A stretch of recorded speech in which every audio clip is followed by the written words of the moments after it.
black science fiction. And this is actually our first event of the day. We're going to be interviewing two fascinating young men, Marcus Jackson and Greg Brother. Well, right? I wish I was Jackson. I'm a Marcus Williams. Marcus Williams. See, look at That that's sound like Marcus cool. Williams. This is a special interview for me because I met these young brothers online. I actually met Marcus first when he was doing his illustrations for, what's the name of the young lady? Yeah, Supernatural. And that's when I first saw his work. I had a chance to go out and meet both of them personally at Stonecrest Mall. And they were out there doing their work. I had to make sure I go out there to see them. I took my daughter with them so she could get some information and get some of the artwork and stuff. And it was right before they launched, which is probably right now, I'd say the hottest independent comic book project going on right now, Tuskegee Heirs. And I would even go as far as say it's hottest comic book concept going on right now, independent or but I'm not going to run my mouth too much. We're going to talk to them and let them talk a little bit and answer some questions. And the other reason I want to do this interview is because I had a chance to talk to these brothers personally, and I like their concept. I like what they're trying to do. It goes just beyond the artwork in the comic book. And so that's why I felt like it would be a good interview. So I just like to start off and let you guys kind of introduce yourself and give us a little bit about what you do.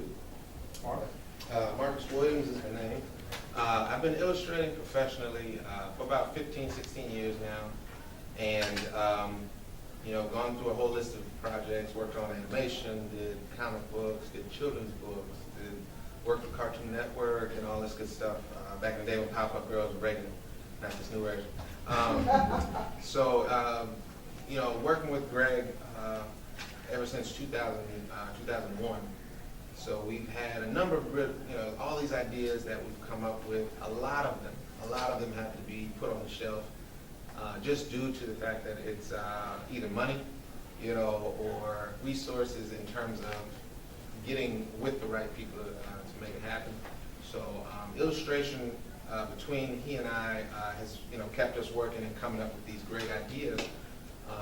We actually, came to Tuskegee Heirs through a conversation with an older gentleman who was at same day it was at Stonecrest Mall. We were doing a book event, and he was just talking about his frustrations, how young people are not interested in aviation, and what we can do, and all this stuff. He liked my art, and he was just like, "This is great, man. I just wish you had something with some aviation." And I said, "Well, at the time I was doing, I don't have any of them here, Young Heroes. I was basically taking all Marvel and DC characters, all the black superheroes in between Marvel and DC comics that all are published, all are, I won't say well-known characters, but characters that are published nonetheless. And I was just making them young, like, whether they're teenagers or younger. I would just, take Black Panther and I made him look like he was 10 years old, things like that. So I told him, I'm doing Young Heroes, and I was thinking about doing a cast of young Tuskegee Airmen. And he lost it. He was like, do it, man. We can put it here. We can go this way with it, this. And me and Greg, later on that day, talked about it. And less than, a couple hours later, what are we going to call it? Tuskegee Heirs? Yeah, that sounds good. Let's go with that. So, but it was all in reference to, we've been really doing a big push in between he and I about representation for young people, younger audiences. We grew up in, watching cartoons, comics, entertainment, and there's a rule of three. It's unspoken. To a lot of people, they've never heard the rule of three, and it's very simply put, any entertainment, if it's more than three black individuals on screen, that is main cast or whatever, it's suddenly geared toward the black audience. That's the rule of three. And so we wanted to break that. We wanted to break that mentality to say, if you have a black cast, a main cast, that suddenly it means it's only for black people. And we've been pushing for, he has children's books that he's published, featuring a whole family, black characters, black family, and it's meant for all audiences. It's meant for anyone. The moral of the story is meant for anyone. You can digest it, whether you're black, white, whatever.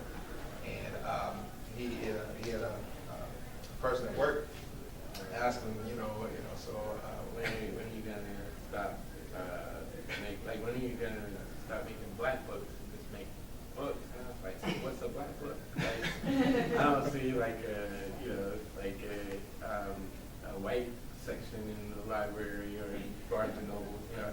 So I don't choose to look at stuff like that. So, you know, it was, but you get that a lot. Like my first children's book, like people were like, oh man, you should make this guy a tiger. He's a tiger, and you know everybody will buy it. I'll make him, you know, look like I did when I was a kid. You know, make him look like my son did. You know, so that's a big part. Just to introduce myself, my name is Greg Burnham. I'm a writer, children's book author, and the writer or co-writer, because Marcus still has a lot of feedback. He's not just the eye candy man. Like he actually conceptualizes and adds depth, and we're like, that's one of the things I think why we work so good together, because we're like little kids. Like when you lock us in a room and what if he did this? Oh, and we're jumping around and, you know, like driving and on the phone, like, yo, I just had an idea. So it really works, but yeah, that's what I do, is write stuff. Yeah. So, how did you guys come to meet? I was 2007 when I was looking for I got all this stuff in my bag that I should really have here. I was just about to say, one day we're I want to kind of just dash out of here real quick. But I think I am. I'm going to finish this stuff. So I was looking for an illustrator. I had this comic book idea. So I moved here from Louisiana in like 1999, and I was doing music in Louisiana. And I came here, and it was like, I got away from all my friends. I was like, I want to do nerd stuff again. You know, so I was like, I want to do this comic book. I've had this idea forever. And a mutual friend of ours introduced me. I was looking for illustrators, and then like, no, because I have this thing, and it's, I don't know if you guys can relate, but I have this issue where, like, black characters aren't always drawn correctly. You know, they're not always depicted correctly by an artist. And it's not even, it's like black artists that do it too. And so I learned, and I'm going to try to be short, but I learned that if you don't see yourself as beautiful, then you're not going to draw yourself beautiful, right? So I met this guy. He has all these amazing characters, and then, you know, I'm like, can you draw a black guy? And I'm sitting there like, oh, he can draw a black guy. Yeah, I want him, you know? And so that's how, you know, that's kind of how it went down. This was printed at Kinko's at the time. This cost us, ready, $10 per book. All right, you know how much we were selling it for? $2.95. Okay, That's a big profit, man. Yeah. So this is in and itself. It was proof that we could come up with something. We finished the book. You know, we were proud of the product. We actually got it in a store, and little 5 points on with a consignment deal with the owner. He loved it. The thing was, we said to ourselves, we're not going to market it, we're not going to promote it. We just want to put it on the shelf and see if someone buys it. And people bought it. And the problem was, they kept buying it, and we had to keep printing it. And so, we came to a bottleneck. This came to a bottleneck. There is at least a good handful of people in Atlanta, Georgia, that have this book. We don't know where they are. We don't know where they are. And they're like, when's the next one coming out? We don't know. But we had to stop this because it was $50 to print 5. We was not rich at that time. And we're still, you know, so. The guy, he took them on consignment. He was like, I'm going to just take like 6, and we'll see how long it takes for them to sell. I was like, cool. You know, we got some time to get a couple paychecks so we can, you know, be able to fund the next run. He called me like the next day, like 5 o'clock. He was like, dude, I need some more books. I'm like, no, but it was only a day. Like, we told no one. Like, we didn't, like, Facebook and all that wasn't really popping at that time, so we didn't even tell anybody. People just came in and saw it and liked it and bought it. So I was like, oh, cool. So I had to take my lunch money. We did like an oversized banner of this. It was like hanging from the ceiling.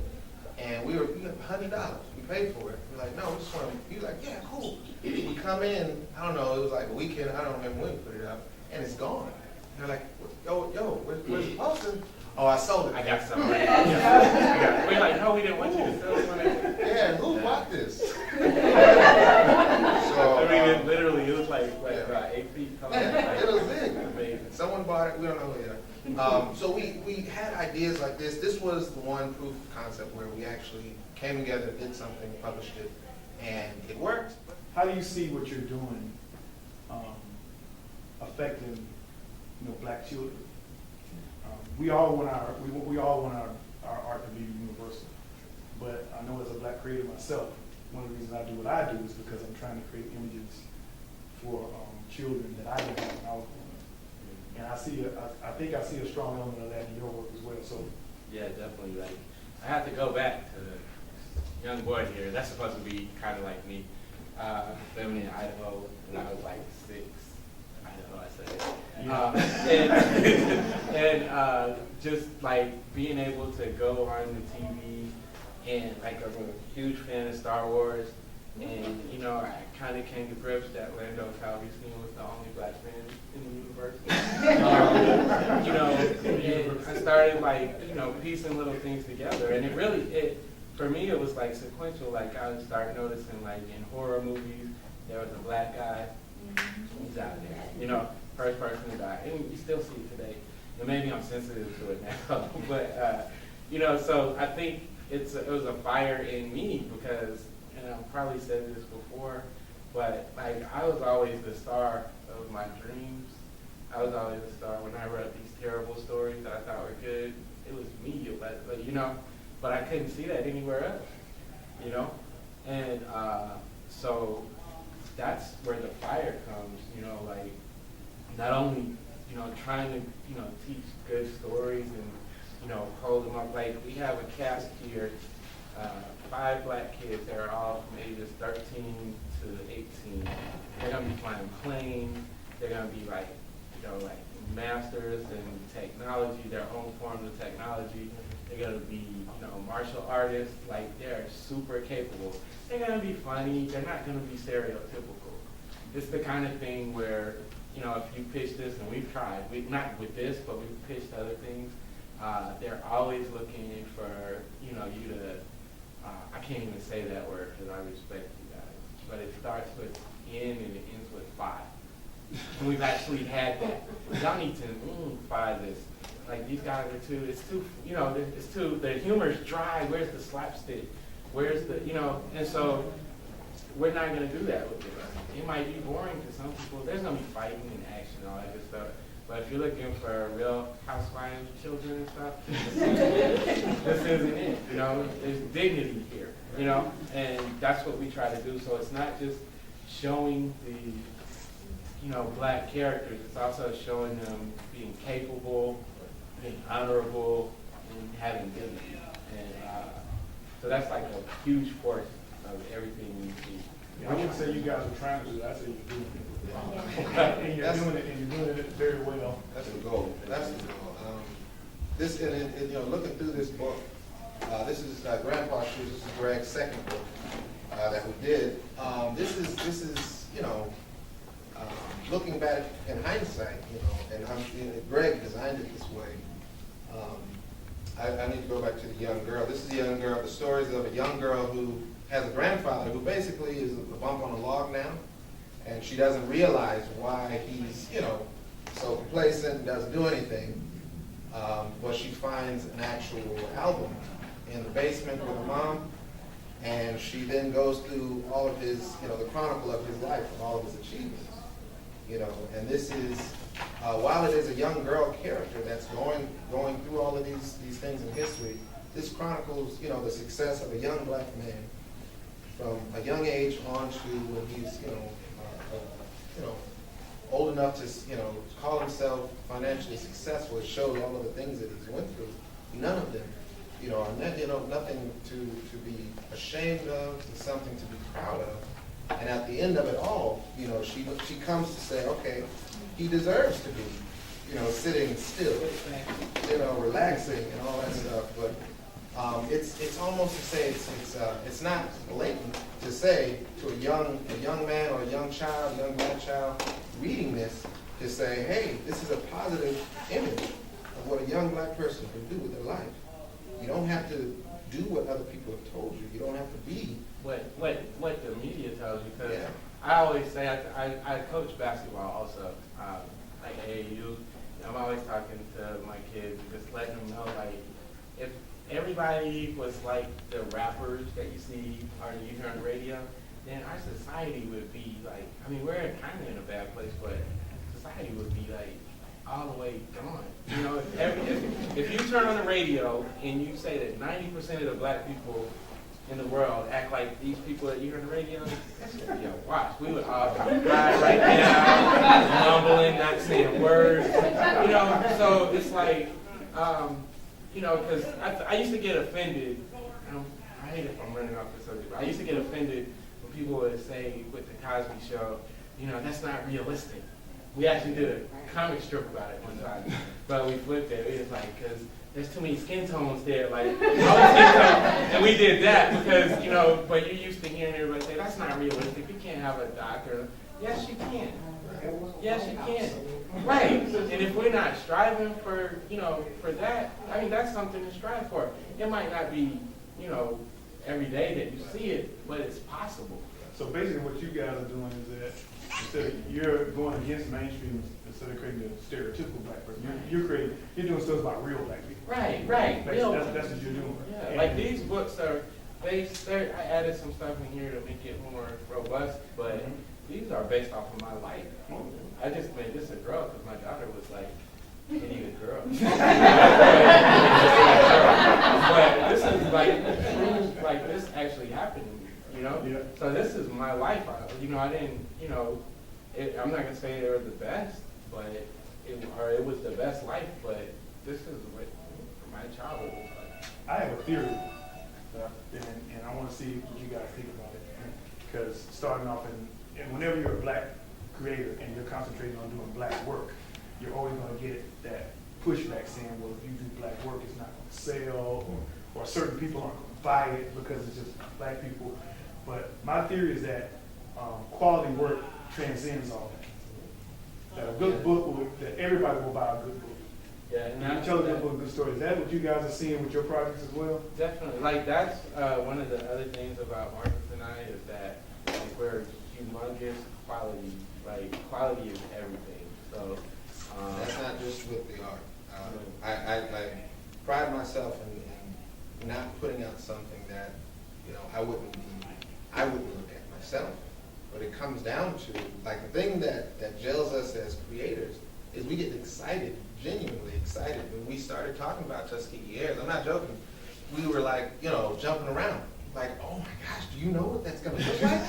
You know, if it turns into, yeah. my son, Yeah. my 18-year-old son, he stopped playing video games because he heard what we were talking. And he comes in and now he's sitting Indian style on the floor and he's like adding and we're like, you know, technology, action adventure, things like that. It's just, it hasn't been done. And we looked around and we're like, there's no good, why this has not been done? There's talented artists in the industry. There's, you know, multiple numbers and statistics show that, you know, black culture as a whole loves science fiction, action adventure, martial arts, you name it. Technology, we're consumers of all those things. There's no such movie. There's no such comic. There's no such cartoon. There's a very real reason why those things don't exist. And it's because the industries that are in charge of it are not in a rush to cater to that audience. Now, you talk about, you know, comedy. You talk about, music, slave depictions. You know, any number. We have token characters all over the place. Your perspective, what was your pitfalls and what was like smart move? Right. I would focus on the do's because you get from the do's, it kind of negates the don'ts, which is you do research the business aspect of whatever you're trying to do. If you're going to try to do something to make money on it, find the entities or companies that are doing it the best, and then really, really dissect that, and then, you know, cater it to what you can achieve, like realistically. We knew comics from this, you know, from our first venture, we didn't know what we were doing. So working at Hero Cats, I was drawing the book full-time, things like that, and I was going to the conventions, but I was talking to industry artists, I was talking to publishers, I was talking to the people that printed the book. I was talking to the people that was printing posters, everything, T-shirts, you name it, stickers, and I learned. Stealing information. Yeah, I was undercover with it. I was just like, so wait now, how long have you been doing this? And I talked to everyone that said they did a Kickstarter. Every single person that said they succeeded with Kickstarter, I had a 10 to 15 plus minute conversation with them. Tell me how you started. What did you do before you did Kickstarter? And I took notes for over 3 years because I ran into multiple people at the convention. And I was, oh, I did it on Kickstarter. What is this Kickstarter? What? And this? How much? Oh my gosh, that's great. You know, so research. Find someone that's doing it better than you can ever dream to do it. And then if they're doing it at a level that costs millions, find a level, scale it back to what you can afford and what you can achieve based on whatever income you have. And then I got a saying now that it's everything that you ever want to do starts with information. It's a question, really. What do you want to do? You answer that question, and you put forth the information and passion, you know, to achieve that. That's the fundamental steps of anything any human on this planet wants to get done. It's question and answer, you know, information, and then passion, where you push it. So I would say those are the big do's. Find out what you want to do. You know, align yourself with someone who's doing it the best. Scale it down to what you can achieve, and then push with passion and purpose. Are you looking to maintain complete control, or are you looking to market this to Marvel, or Disney? I would say we're definitely, he said it, definitely complete control. Well, I mean, Yeah, the only reason we've talked about that is we've talked to other people that have asked, you know, are you guys going to pitch this? Who are you going to, who's going to? And we're like, we can do it. We can do it ourselves. And that's only after getting that information. So if we kickstarted, after we did the Kickstarter, actually during the Kickstarter, once we start getting to the higher numbers, 50,000, 60,000, publishers, came out the woodwork. Like, hey, listen, we publish books. And we're like, well, that sounds nice. But due to my experience in the comic industry, I understand I'm not a publisher. I won't get paid until you guys pay stuff back. So thanks to this money from Kickstarter, we can actually print the books ourselves, and we know how to go to a convention, print up some stuff, and go sit down at a table. And we've been vending and marketing. We did T-shirts with Stay Battling. I'm telling you. They were good shirts. Yeah, like we understand all this. I know how to talk at a table now. I know how to sell and market. I can call someone I don't know and say, hey, you look like all right, come here. And sell something. So I was like, I know that's what you guys do as a publisher. We kind of don't need that right now, but I appreciate you, in all honesty. So, yeah, a lot of that stuff. Control is big. Milestone Comics, right? DC ended up picking them up. So Icon in Milestone Comics, he's like Superman, right? DC got him. Barely see anything about Icon. They showed Static, they brought in Static, he had a show, and he's more popular, but Icon is the guy. Static would be like Robin or something compared to Superman, And so once you give up that control, and we've seen it, music, in every medium, like you see it all the time. If you give that control up, then it's up to them now, and they can start telling the story the way they want. Now, I'm not saying that there'll never come a day, because I can't predict that future, but our thing is we want to hold it as long as we can and make sure that the integrity stays. Well, the thing is kind of like what you're doing is kind of like, we always talk about operating from a position of strength. When you go to a publisher and you're saying, do my work for me, he says, okay, I'll do it, but this is what you're going to have to do, and this is what you're going to get. But when you've already proven that you have success, then that changes the balance. Because now they have to tell you what they're going to do for you to get what you have. And we had that, we literally, last weekend, there's guys trying to, hang out with us and take us out and hey, you guys really need to, let us publish the book. And they're, aggressive, and they're talking to us. And we've been young and stupid before, so it's cool, because now we're not. And so we're sitting here looking, but you're still talking to us the same way you would have talked to us, 15 years ago. But it's just all bouncing off. We're like, man, we're going to go get some of that legal seafood. We're smiling in his face, yeah, but I want so. Thank you big time. Right. Good talk, man. I hope to see you again somewhere. So, you know, As long as much, I foresee that once we get to animation, movies and things like that, we're not gonna say no to Lucas if him and his wife, you know, sit down with us. We're gonna say, listen, Lucas, yes, you can have, how much? All right, listen, not all of it. Some of it. Some of it. Let's keep a bit. You're already rich, man. So we're gonna definitely form alliances with the people that are genuinely passionate about getting this message. This Tuskegee needs to be an education. That's at the foundation of our conversation. I'm like, if this doesn't get into schools, we have failed. Because everything, STEAM is the big push that a lot of schools in America are using. It's science, technology, engineering, arts, and mathematics, I believe. So all of this is in this project. And we've talked to educators, and we can definitely get a curriculum going. The history part is not a buck at what's in the current books. It's just, teachers can use this. We want it to, the way I see it, they can use it in school, in class, and say, guys, did you guys know that? No? Pull up Google and say, look, they're right. Yeah, this is real. This happened to this Easter Island. This is, Olmec heads. Things in high school I don't ever remember seeing that in my books. So, but all these things are there. So we want that in school.